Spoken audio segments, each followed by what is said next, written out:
और इस वीडियो से पहले हमने जो देखा था ना, वो आरआरबी एनटीपीसी का जो ग्रेजुएट लेवल का पेपर था ना, सीबीटी 1 का 24 मार्च सेकंड शिफ्ट का सॉल्यूशन देखा। और हमने एक जो पेपर देखा था वो टेक्नीशियन ग्रेड थर्ड का पेपर जो मैथ का सॉल्यूशन देखा था। अभी जो ये पेपर हम देख रहे हैं इसमें मैथ का सॉल्यूशन देखने वाले हैं जो आरआरबी एएलपी का है, ठीक है ना भाई। असिस्टेंट लोको पायलट का पेपर है और ये जो पेपर हुआ था 16/2/2026 का फर्स्ट शिफ्ट का पेपर आप सॉल्यूशन देखने वाले हो, ठीक है।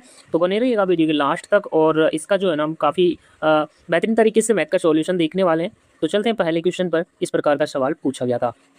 सवाल है, देखिए जो पहला प्रश्न पूछा जा रहा है कि राजेश और नरेश क्रमशः 66,000 और 29,000 का निवेश करके एक व्यवसाय शुरू करते हैं। राजेश अपनी धनराशि 2 महीने के लिए निवेश करता है। यहाँ देखिए 66 है और 29 है, ठीक है ना। अच्छा 3 जीरो क्यों नहीं लिखा, क्योंकि आप जानते हैं इतना सा तो सब कोई जानता है कि 3 जीरो से 3 जीरो कट गया। अच्छा राजेश ने कितने दिन के लिए, 2 महीने के लिए निवेश किया है। और यहाँ पर देखिए नरेश जो है इसकी जो है ना पूरी 12 जो है ना महीने का लगा हुआ है। यहाँ पर देखिए अंत में दिया है कि कुल लाभ जो है ना इतना है, तो नरेश का लाभ हमें पूछ रहा है यहाँ पर।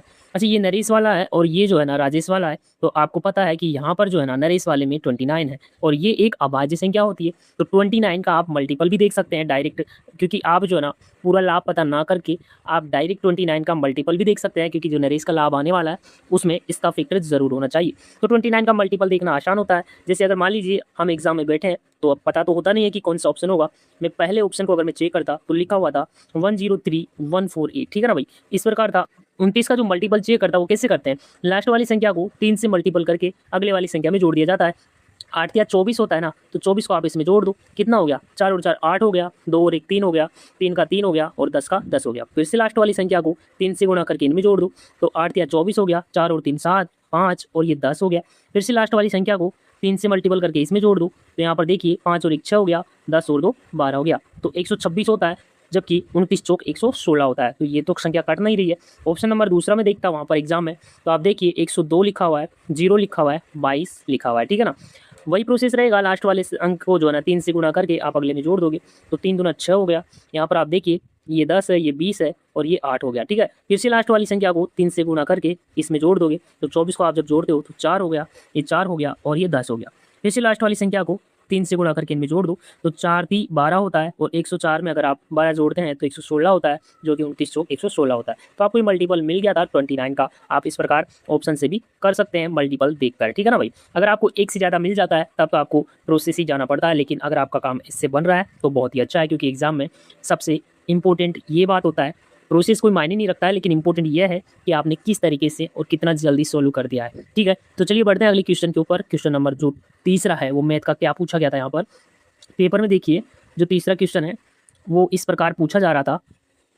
कह रहा है कि 5 व्यक्ति, अच्छा ये तो रीजनिंग का नहीं, सॉरी मैथ का ही है। देखिए यहाँ पर कह रहा है कि 5 व्यक्ति है और इनमें से निश्चित आयु है सभी का, ठीक है ना। प्रत्येक का निश्चित आयु है, एक्स की आयु वाई की आयु की 3 गुनी है। देखिए लास्ट में क्या पूछ रहा है, एक्स की आयु भी पूछ रहा है, तो एक्स की आयु जो है ना वाई की 3 गुनी है, तो 3 का फैक्टर जरूर आना चाहिए। तो यहाँ पर आप देख सकते हैं इसमें 3 का फैक्टर बिल्कुल नहीं है, इसमें भी नहीं है, इसमें भी नहीं है और इसमें बिल्कुल है। और आप प्रोसेस से भी इसमें जा सकते हैं, एक्स वाई कुछ भी मानने का जरूरत नहीं है, आप किसी भी एक की जो इसमें दे रखा होगा उसकी आयु को मान लीजिए। यहाँ पर देखिए जो डब्लू है ना, यहाँ वी की आयु आपको दे रखी है, वी की आयु कितनी दे रखी है, 3 दे रखी है, ठीक है ना भाई। वी की आयु का 2 गुना डब्लू की आयु देखिए वी की आयु का जो है ना 2 गुना है, इसका मतलब ये कितना होगा, 6 होगा। आप इसका इस प्रकार भी इसके हिसाब से बना सकते हैं ना, पूरा का पूरा निकल जाएगा। देखिए जेड की आयु डब्लू की आयु की 4 गुनी है, तो डब्लू की आयु की 4 गुनी जेड की आयु कितनी हो जाएगी, 24 हो जाएगी, ठीक है ना भाई। इस प्रकार भी आप कर सकते हैं। जेड की आयु की आधी वाई है, तो जो है ना जेड की आयु हमारे पास में कितना हुआ, 24, और वाई का आयु कितना हो जाएगा, इसका आधा कितना होता है, 12 होता है। और देखिए एक्स की आयु वाई की 3 गुनी थी, तो 12 तिया 36। आप इस प्रकार भी बना सकते हैं। चलिए चलते हैं। सवाल नंबर जो 4 पूछा गया वो मैथ का क्या था।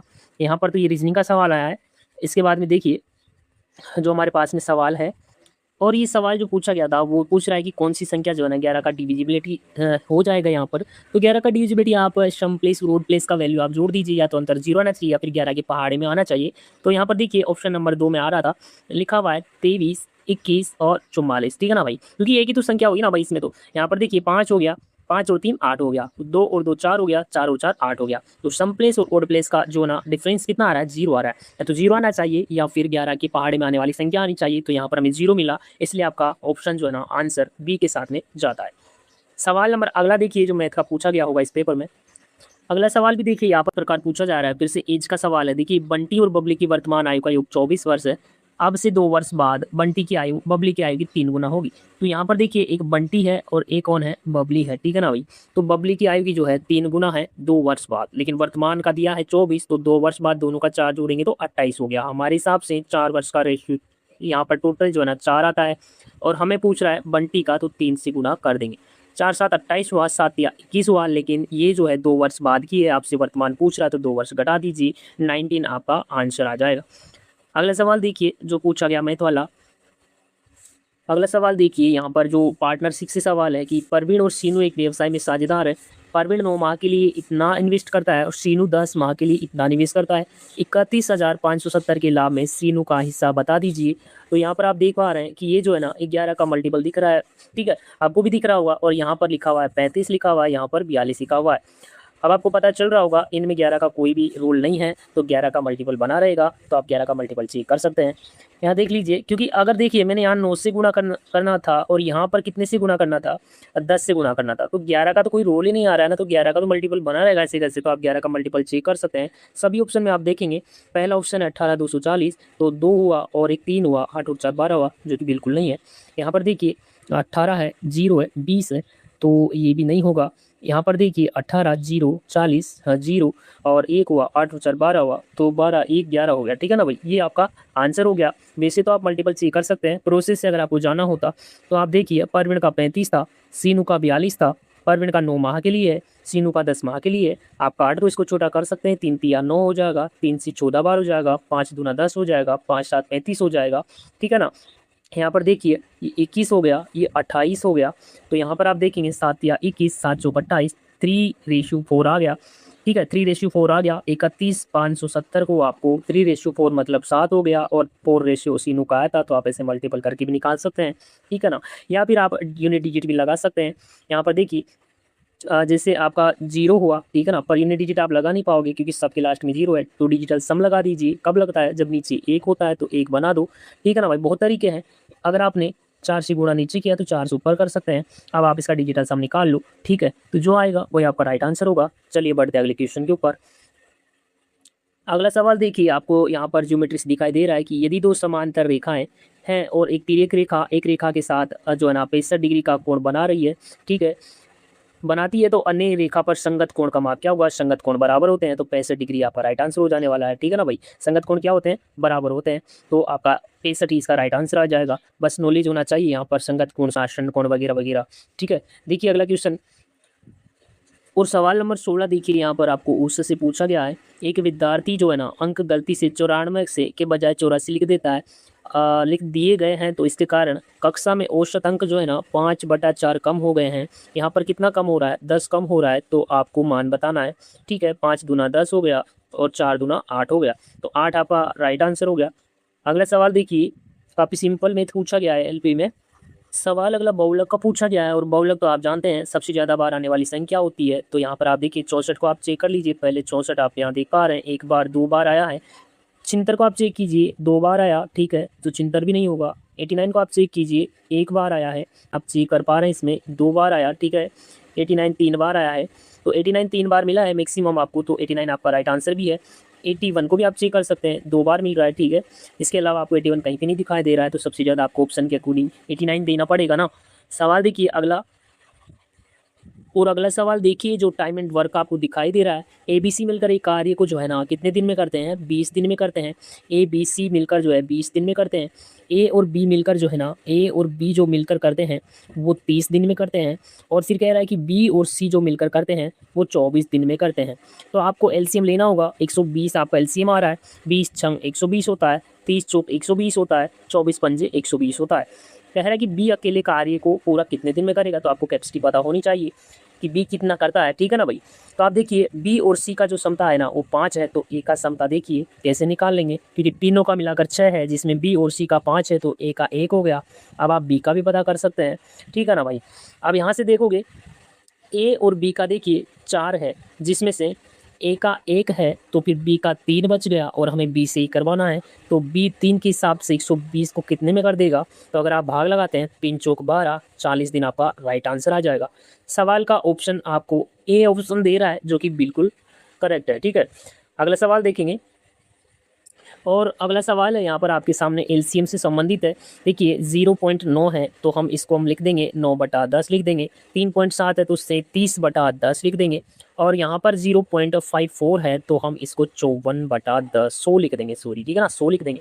अब जब भी आप एलसीएम पूछ रहा है तो ऊपर वाले का एलसीएम लो, ठीक है ना भाई, और नीचे वाले का क्या लेते हैं, एचसीएफ लेते हैं, ठीक है ना। तो एचसीएफ तो 10 आएगा, इसका मतलब पॉइंट का आना फिक्स है, और पॉइंट में सवाल का आपका आंसर एक ही है, तो सिंपल क्यों सोचना है इसमें, ठीक है ना भाई।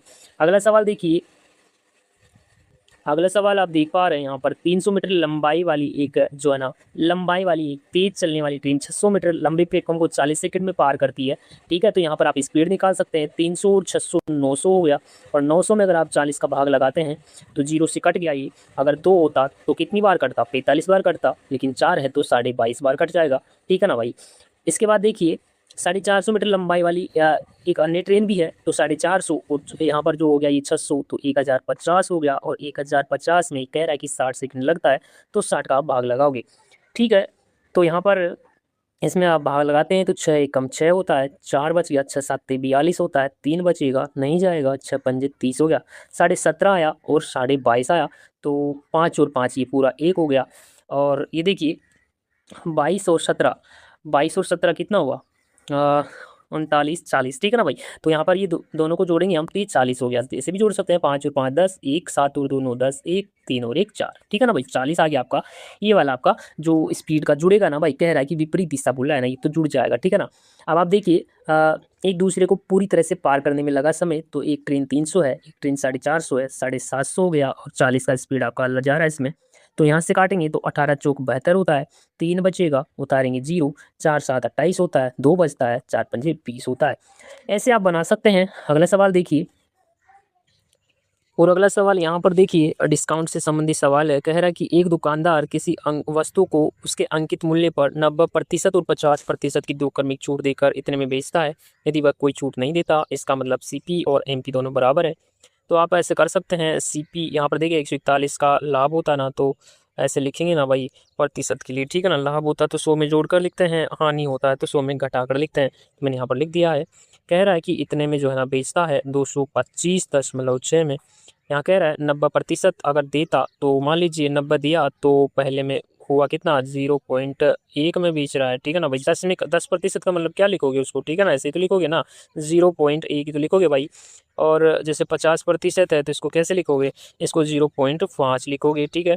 इस प्रकार आप हल करोगे, ठीक है ना भाई। इसको मैं हटाता हूँ एक बार से, देखिए 0.5, ठीक है ना। अब आप इसको हल करोगे तो यहाँ देखिए ये हो गया, कितना हो गया, 5 एकम 5 हो गया, 0.05 हो गया है। और यहाँ पर देखिए अब इसका भाग लगाओगे आप यहाँ से, तो यहाँ से एक 0 है तो हटाएंगे तो इधर नीचे आएगा, ठीक है ना भाई। और अब बताइए यहाँ से जैसे ये हटेगा तो पॉइंट को हटाओगे तो ऊपर 3 0 चला जाएगा, कितना चला जाएगा, 3 0 चला जाएगा। तो अब देखिए काटोगे तो 50 से भाग देना है, तो यहाँ पर ये हो गया। आप बताइए 5 का भाग लगाओगे इनके अंदर, ठीक है ना, 5 चौक 20 हुआ, और 2 बच गया, 5 चाम 25 हुआ। अब कितना बच गया, इधर 60 बच गया ना, तो 5 से कितनी बार में कटेगा, 12 बार में कट गया, 4512 आपका यहाँ से बनता है। अब 4512 बना, इसका जो है ना इसमें भाग लगाओगे, 4512 में आपको 141 का भाग लगाना। देखिए पॉइंट फिर देख लीजिएगा, क्योंकि 0 का आना तो फिक्स है इसके बीच में, तो मैं ऐसे लगा के निकल जाता, लेकिन करके बता दे रहा हूँ मैं, ठीक है। 141 का देखिए अगर आप 3 बार पहाड़ा पढ़ते हैं तो कितना होता है, 14 × 42, और देखिए अगर मैं 3 बार पढ़ता हूँ तो 3 एकम 3 होगा, और 14 × 42 होगा, मतलब 423 हो जाएगा। तो 423 अगर आप घटाते हो तो कितना बचता है, 282 बचता है, 28 बचेगा ना भाई, 282। तो 147 दूना 282 होता है, पहले 3 बार दिया फिर 2 बार दिया, तो 3200 आपका राइट आंसर बनता है। ऐसे भी आप इसको कर सकते हो, ठीक है ना भाई। देखिए लंबा लग रहा होगा, लेकिन अगर आप फिर से देखोगे तो बहुत ही छोटा बन जाएगा सवाल, तो ठीक है ना, कुछ ज़्यादा हार्ड नहीं है, कुछ भी कठिन नहीं है मेरा भाई, प्रैक्टिस मायने रखती है। अगला सवाल देखिए, और अगला सवाल देखिए, सवाल नंबर 27 आधा पेपर के अनुसार किसी निश्चित राशि पर यदि समान ब्याज दर 2 वर्षों के लिए साधारण ब्याज इतना है और चक्रवृद्धि ब्याज इतना है, तो राशि आपको बतानी है। बहुत ही शानदार ट्रिक है, आप सभी जानते होंगे क्योंकि बहुत चर्चित है, जब भी 2 साल का इस प्रकार पूछा जाता है साधारण ब्याज और जो है ना चक्रवृद्धि ब्याज के बारे में। तो आप जानते हैं 1 वर्ष के एसआई का आप स्क्वायर करते हो, और नीचे जो है ना सीआईएसआई का आप डिफरेंस लेते हो, ऐसे ही तो आप करते हो इस प्रकार के सवालों को। तो ऐसा ही 1 वर्ष का 33 हो जाएगा, क्योंकि 2 वर्षों का 4 सेट है, तो 1 का कितना हो जाएगा मेरे भाई, 33 हो जाएगा। और यहाँ पर अंतर आप देखिए 1 आएगा, ठीक है ना। 3 का स्क्वायर 9 होता है, तो 9 1 का 9 से गुणा करोगे तभी तो 9 आएगा। तो लास्ट आप डिजिट देखकर भी उड़ा सकते थे, ठीक है ना।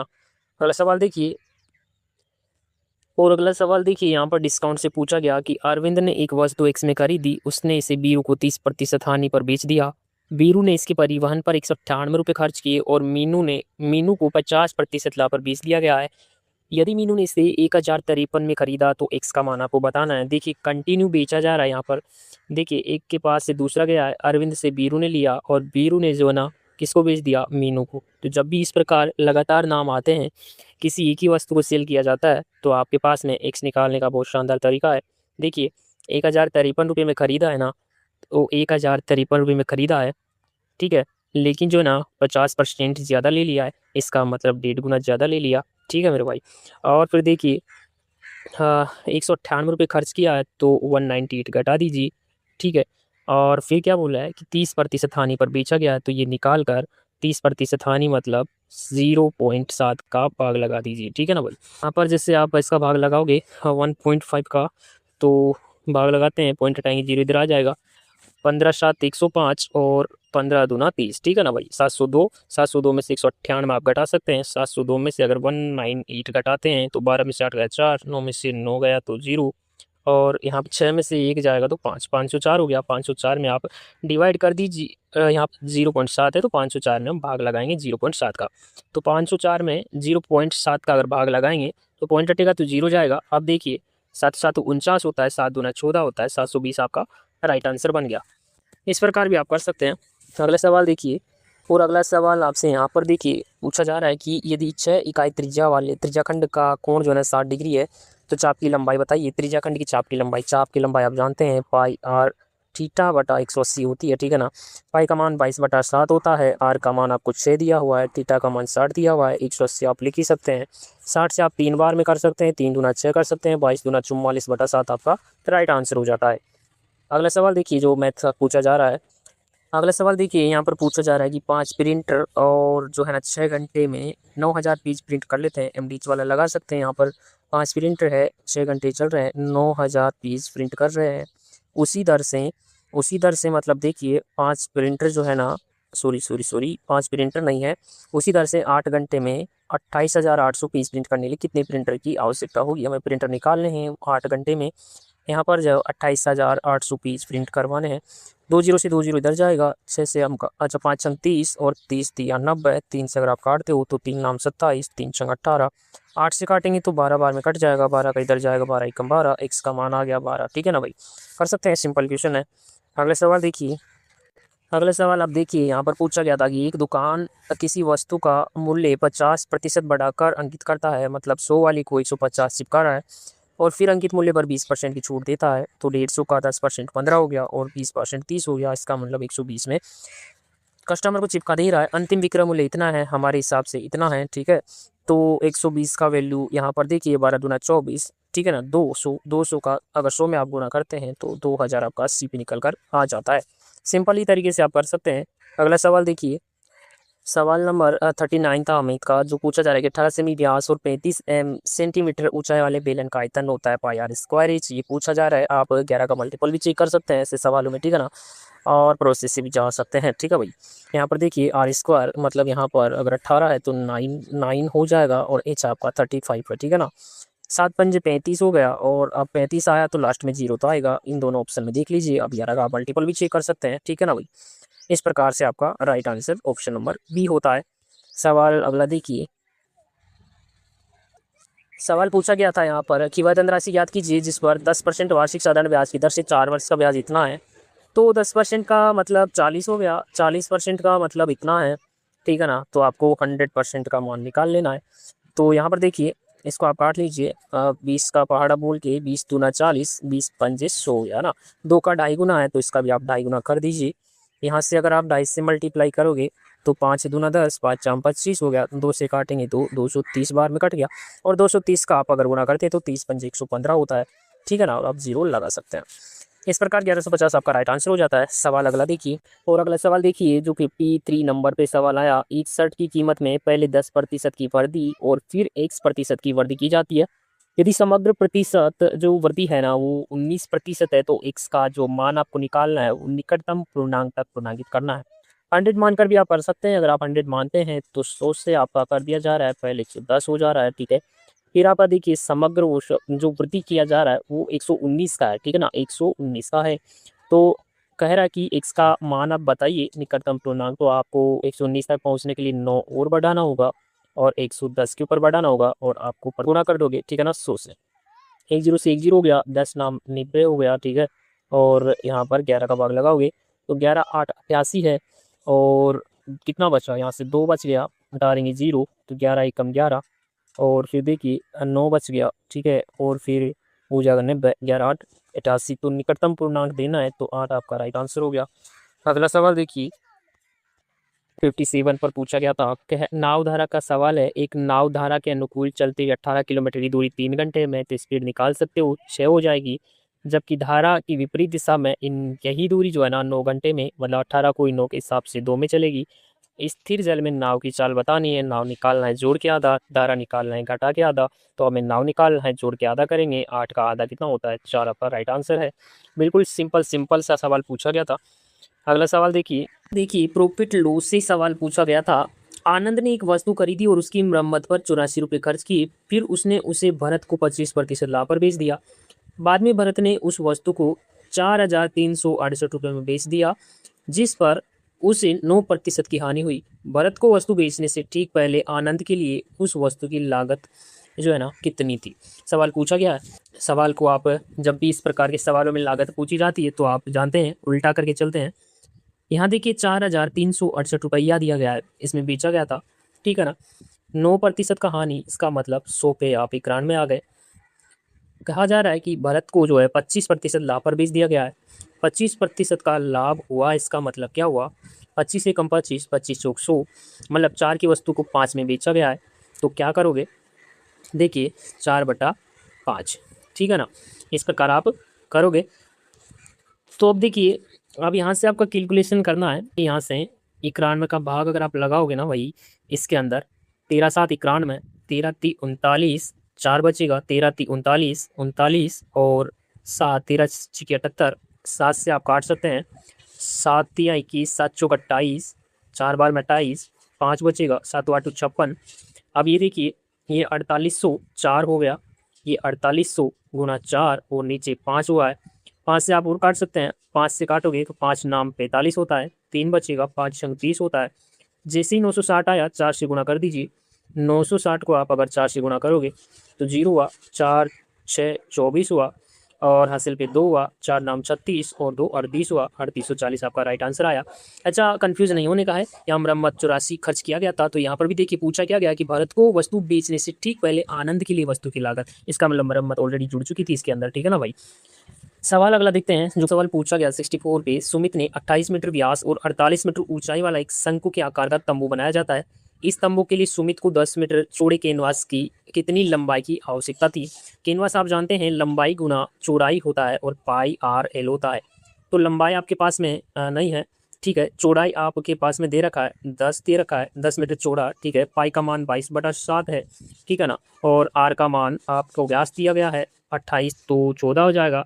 एल तिर्यक ऊंचाई होती है, तो तिर्यक ऊंचाई एच का स्क्वायर, और यहाँ पर देखिए 4 का स्क्वायर तो 14 का स्क्वायर 196 हो जाएगा, और इसका 48 का स्क्वायर 2304 होता है, ठीक है। दोनों को जोड़ेंगे तो 4 4 10, 9 6 और 4 10 हो गया, ठीक है। और यहाँ पर देखिए 9 और 1 10 हो गया, 3 और 23 और 2 25 हो गया, ठीक है ना भाई। तो 2550 का स्क्वायर होता है, ये करना चाहिए आपको, ठीक है। 7 दूना 14 हो गया और यहाँ पर 10 पंजे 50 हो गया, 5 दूना 10, 220 आपका राइट आंसर आ गया। आप इसमें 11 का मल्टीपल भी चेक कर सकते थे, जो बिल्कुल आपका यही होता, ठीक है ना। 11 का मल्टीपल भी आपका डायरेक्ट आंसर हो सकता है इसमें, बिल्कुल। अगला सवाल देखिए 66 नंबर पूछा गया। अमन प्रति माह 36,000 अर्जित करता है। वह 30% किराए पर, 25% भोजन पर और 20% शिक्षा पर खर्च करता है। शेष राशि की बचत कर लेता है। एक वर्ष में उसकी कुल बचत कितनी होगी। 36 देखिए टोटल 9 है, तो जब आप डिजिटल सम लगाते हो ना तो 36 से यहाँ पर टोटल 9 है तो 9 ही आता है भाई, 9 का 9 ही बना रहता है हमेशा जब गुना करते हो, क्योंकि नीचे तो जो प्रतिशत का जाएगा सो जाएगा, तो करने वाला तो है नहीं। तो यहाँ पर भी आपका आंसर का 9 बनना चाहिए सम देखिए। तो यहाँ पर बन रहा था, लेकिन इसमें देखिए इसमें नहीं बन रहा है, इसमें नहीं बन रहा है और इसमें भी बन रहा है, तो फिर दो ऑप्शन मिल गया आपको। प्रोसेसिंग का ना 36,000 दे रखा है, ठीक है। 30 और 25 55 और 20 75 हो गया, तो 25% तो बचा ही रहा है, यहाँ पर आप कर सकते हैं, ठीक है ना। तो 360 बच गया, और 360 कह रहा है कि यहाँ पर देखिए लास्ट में आपसे सवाल में क्या डाला है, 1 वर्ष में, ठीक है ना भाई। तो 1 वर्ष का मतलब 12 से गुना करना पड़ेगा ना। तो यहाँ पर देखिए जैसे यहाँ पर 25 का गुना कर लीजिए, तो 0 25 की 150, 15 हासिल 25 75 और 90, ठीक है ना भाई। और यहाँ पर देखिए अब 1 वर्ष का बोला है तो 12 से गुना करना पड़ेगा, 3 0 आपका आ ही रहा है, 12 नाम का 108 हो जाएगा। तो यहाँ पर हो गया ना, ठीक है। अगला सवाल देखिए, जो अगला सवाल पूछा गया 67 में, देखिए 9 विद्यार्थी है, इसमें आपसे पूछा जा रहा है बहुलक, सबसे ज़्यादा बार आने वाली संख्या बहुलक हो जाएगी। तो आई थिंक 46 में जो है ना सबसे ज़्यादा बार दिख रहा है, क्योंकि सवाल पे लगा हुआ है, ठीक। इसके बाद में अगला सवाल सवाल देखिए पाइप टंकी का सवाल है। 2 पाइप ए बी 20-30 भरते हैं, 20-30 मिनट में भर देते हैं, दोनों पाइपों को साथ खोला जा रहा है। तो देखिए एक साथ भरने वाला समय पूछ रहा है, तो 50 यहाँ पर आप पढ़ दोगे, 1 0 कट ही गया है, 20 3 60, 60 में 5 का भाग 12 मिनट हो गया। अगला सवाल देखिए, अच्छा तो इसके बाद में कोई सवाल नहीं था, ये सवाल थे एलपी लोको पायलट की, ठीक है ना भाई। तो हमने देख लिया है ये जो जितना भी सवाल इस पेपर में पूछा गया था। मिलते हैं अगले वीडियो में, तब तक के लिए धन्यवाद।